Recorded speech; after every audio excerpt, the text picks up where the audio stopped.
Hello friends, आज हम आपको बच्चों को होने वाली खांसी और कोल्ड कफ़ के बारे में कुछ इन्फॉर्मेशन देना चाहते हैं। तो मेरे एक्सपीरियंस में मेरे बेबी के साथ होम रेमेडीज़ ने कब हेल्प करी और ना काम करने पे कब डॉक्टर के पास जाएं और कब ना। तो इसमें कुछ कारण रहते हैं, जैसे बच्चों में खांसी नॉर्मली होती रहती है किसी न किसी वायरस की वजह से, जैसे किसी को सर्दी हो गई या फिर किसी हवा में फैला हुआ फ्लू उसकी वजह से, या फिर बच्चा ऐसे किसी के कांटेक्ट में आया जिसको ऑलरेडी इन्फेक्शन है, बच्चे ने भी वो इन्फेक्शन पकड़ लिया, या फिर कुछ बच्चे ऐसे होते हैं जो एलर्जिक होते हैं, जैसे स्मोक है उनके आसपास जैसे उन्हें एलर्जी होती है तो खांसी के फॉर्म में वो बाहर निकलती है। और पोल्यूशन की वजह से भी बच्चों को खांसी होती रहती है, और बहुत ही रेयर चांसेस होते हैं जब ये खांसी जो है प्रॉब्लम की वजह होती है, जैसे कि ब्रोंकाइटिस, निमोनिया, अस्थमा, और उनकी वजह से भी ये खांसी हो सकती है। और मैं ये इसलिए सब बता रही हूँ क्योंकि ये बहुत जानना ज़रूरी है कि हम खांसी को डिफरेंट रेमेडीज़ के साथ ट्राई करें और उसको ट्रीट करें। बट उससे पहले हमें ये जानना ज़रूरी है कि किस वजह से खांसी हुई है और उस वजह को हम सॉल्व करें। नहीं तो क्या होगा कि बच्चे को जो है खांसी जो है उसको हम दवा दे के तो ठीक कर देंगे, बट वो जो प्रॉब्लम खांसी की है, जो खांसी की वजह से हुई है, तो वो जो प्रॉब्लम है वो ठीक नहीं होगी और बारी बारी से वो आती रहेगी। अगर बच्चे को खांसी की और कोल्ड के साथ साथ हो रहा है तो इंश्योर करना चाहिए हमें कि कोल्ड को भी हम ठीक कर रहे हैं और साथ ही खांसी को। और अगर फ्लू की वजह से है तो इंश्योर करें कि हम बच्चे का फ्लू भी ठीक कर रहे हैं और सारा का सारा जो उसके बॉडी में फ्लू है वो भी निकल रहा है और साथ में खांसी भी ठीक हो रही है। तो ये कुछ कारण हैं जिसके वजह से हम बच्चों की खांसी को भी ट्रीट कर सकते हैं। और अगर बच्चा किसी स्मोक वाली के एरिया में आ रहा है और वहाँ उसको स्मोक के थ्रू अगर खांसी हुई है तो इंश्योर करना चाहिए कि बच्चा ऐसे एरिया में ना आए जहाँ पे वो स्मोक हो, तो उसके कांटेक्ट में नहीं आना चाहिए। तो बेसिकली जो कुछ ये जो प्रॉब्लम्स के रूट कॉज हैं उसको हमें जो है सॉल्व करना, साथ ही साथ हमें खांसी की प्रॉब्लम को भी ठीक करना है। तो वैसे मैं आपको बताना चाहूँगी खांसी जो है एक अच्छी चीज़ है। कि कुछ क्या होता है कि जैसे जो बच्चे हैं, जैसे कि बेबीज़ हो गए, छोटे बच्चे, तो वो क्या करते हैं कि उन जैसे वो खांसी जो है, बलगम जो है वो खांस के बाहर नहीं निकाल पाते, और जो उनका नोज़ है ब्लो कर रहा होता है वो भी वो फेंक नहीं पाते। तो उस केस में क्या होता है कि अगर खांसी बच्चा खांसता है, रोता हुआ खांसता है या फिर वह ज़ोर से खांसे, तो वो बलगम क्या होगा, या तो वो पेट में जाएगा या फिर वो वॉमिट के थ्रू बाहर आएगा। तो तब भी वो जो है पेट बच्चे का साफ़ हो जाता है और उसमें उसको ब्रीथ लेने में भी ईजी रहता है, उसकी सांस भी, और उसका जो बलगम है वो भी ईजिली बाहर निकल। तो क्या रहता है कि पूरा का पूरा जो इन्फेक्शन है वो बाहर निकल जाता है। तो इसमें वो डरने वाली बात भी नहीं है। बट येस, अगर खांसी के साथ फीवर है और उस केस में आपको डॉक्टर के पास जल्दी ही जल्दी उसको जाना चाहिए। अगर खांसी 7 डेज़ तक नहीं ठीक हो रही है तो भी आपको डॉक्टर को जल्दी से जल्दी उसको चेक करवाना चाहिए। और अगर खांसी जो है कोल्ड के साथ साथ बच्चों को ब्रीथिंग में भी प्रॉब्लम हो रही है तब भी डेफिनेटली आपको डॉक्टर को कंसल्ट करना चाहिए। तो आइए हम कुछ होम रेमेडीज़ हैं उसके बारे में बात करते हैं, को आप यूज़ करके उसको ट्रीट कर सकते हैं। होपफुली आपको भी काफ़ी अच्छे रिज़ल्ट मिलेंगे। तो पहली रेमेडी जो है, प्लेंटी ऑफ लिक्विड्स।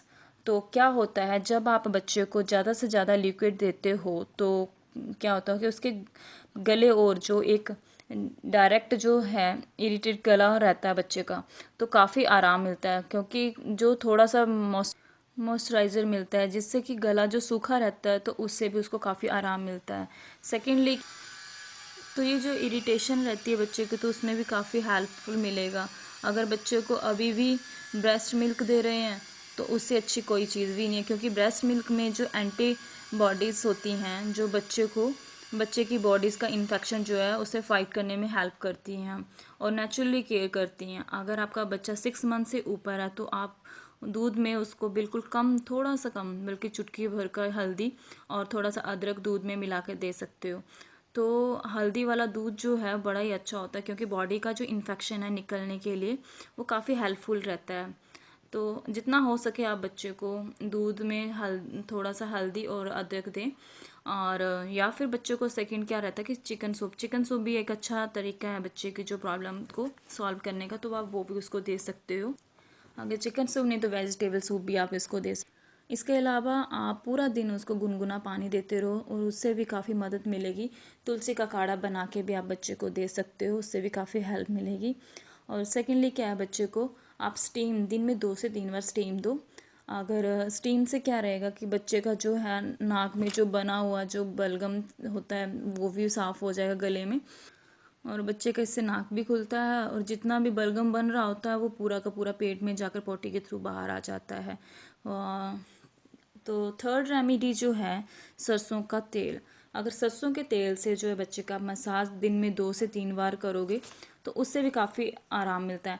और सबसे बड़ी बात यह है कि जो सरसों का ऑयल है उसमें क्या करो आप 2 से 3 लहसुन की कलियां और अजवाइन, इसको जो है हल्का सा गर्म करके गुनगुना करके इसका ऑयल बना लो, और उससे जो है बच्चे की चेस्ट पे, बैक पे और इससे हाथों पैरों पे मसाज करो। इससे भी बच्चों को काफ़ी हद तक, अगर आपका बच्चा बड़ा है तो इंश्योर करें कि बच्चों के हाथों पे और इसको ना लगाएं, क्योंकि बच्चे क्या करते हैं कि आजकल मुंह में हाथ डाल लेते हैं, तो उसकी वजह से भी थोड़ा सा बच्चों का बचाव रहेगा, तो आप इसको इग्नोर करें। बट बाकी एरिया पे मसाज करें और उसको कवर कर दे दो। कवर करने के बाद जो है थोड़ा सा ये ध्यान रखिए कि कम से कम 1 घंटा उसे एसी के अंदर ना लेके जाएं या पंखे की डायरेक्ट हवा में ना लेके जाएं, जिससे कि ये बॉडी में गर्मी आए, और गर्मी की वजह से जितना बच्चे का म्यूकस बन रहा है वो जल्दी से जल्दी खांसी के थ्रू बाहर आ जाए, और पिघल कर जो है बच्चे का वो मसाज से उसको जल्दी से जल्दी आराम मिल जाए। और गुनगुन और उसी के बाद थोड़ा टाइम बाद 1-1.5 घंटे के बाद उसको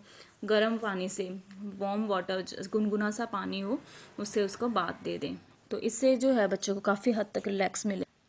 और फोर्थ होम रेमेडीज़ जो है हमारी, जो कि हमारे पेरेंट्स भी करते आए हैं जब हम बीमार पड़ते थे, तो करना क्या है, थोड़े से पत्ते तुलसी के और थोड़ा सा अदरक, इनका रस निकाल के और थोड़ा सा शहद, इन सबको मिला के जो है हम बच्चे को दिन में 1 या 2 बार दे सकते हैं। बट इंश्योर करें बच्चे का जो है बच्चा 1 साल से बड़ा होना चाहिए। 1 साल से नीचे वाले बच्चे को ये चीज़ जो हम नहीं दे सकते। तो इसका हम सिर्फ बना लें और बच्चे को हल्का हल्का गुनगुने पानी में मिक्स करके वो आप दे सकते हो, या डायरेक्ट ड्रॉप के थ्रू भी हल्का सा वो बच्चे को दे सकते हैं। तो इससे भी बच्चों को काफ़ी हद तक आराम मिलेगा। जो ये नेचुरल होममेड रेमेडी जो है हमारी, इससे बच्चे को काफ़ी रिलैक्स मिलता है, और ये जल्दी से जल्दी जो खांसी है और ये कोल्ड कफ है ये भी जल्दी से जल्दी ठीक होता है। अगली होम रेमेडी, 8 महीने के ऊपर के बच्चों को आप गुड़ भी दे सकते हैं।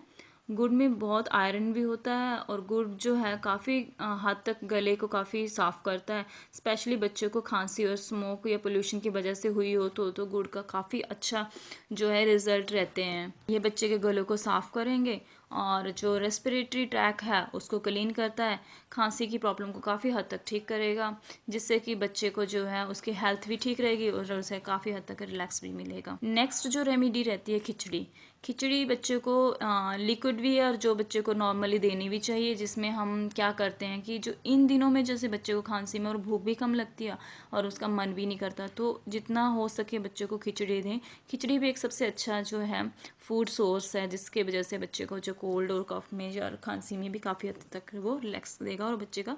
तो ये सब तो थी हमारी होम रेमेडीज़। अब हम एंड पे आ गए हैं, और अब हम अपना जो एक्सपीरियंस है, जो मेरा पर्सनल एक्सपीरियंस है वो मैं आपसे शेयर करना चाहूँगी। अभी जो वेदर चेंज हो रहा था, जैसे कि समर और विंटर, या विंटर से ट्रांजेक्शन जो होता रहता है, जिससे बच्चों को जो ये तो कोल्ड कफ की जो प्रॉब्लम है वो होती है। तो इसमें क्या हुआ था कि आप थोड़ा सा प्रोटेक्टेड हो जाओ बच्चे को। जब भी आपको लगे कि बच्चे को खांसी है या ये चीज़ें हैं, तो डरने के बजाय जो है घर की जो होम रेमेडीज़ है उनको हल्का हल्का सा थोड़ा थोड़ा बच्चों के ऊपर अप्लाई करना शुरू कर दो, जिससे कि ये बड़े आगे जाके ज़्यादा बड़ी प्रॉब्लम ना बने और सबसे जल्दी वो बच्चा ठीक भी हो जाए। तो इसी के साथ हम एंड पे आ चुके हैं।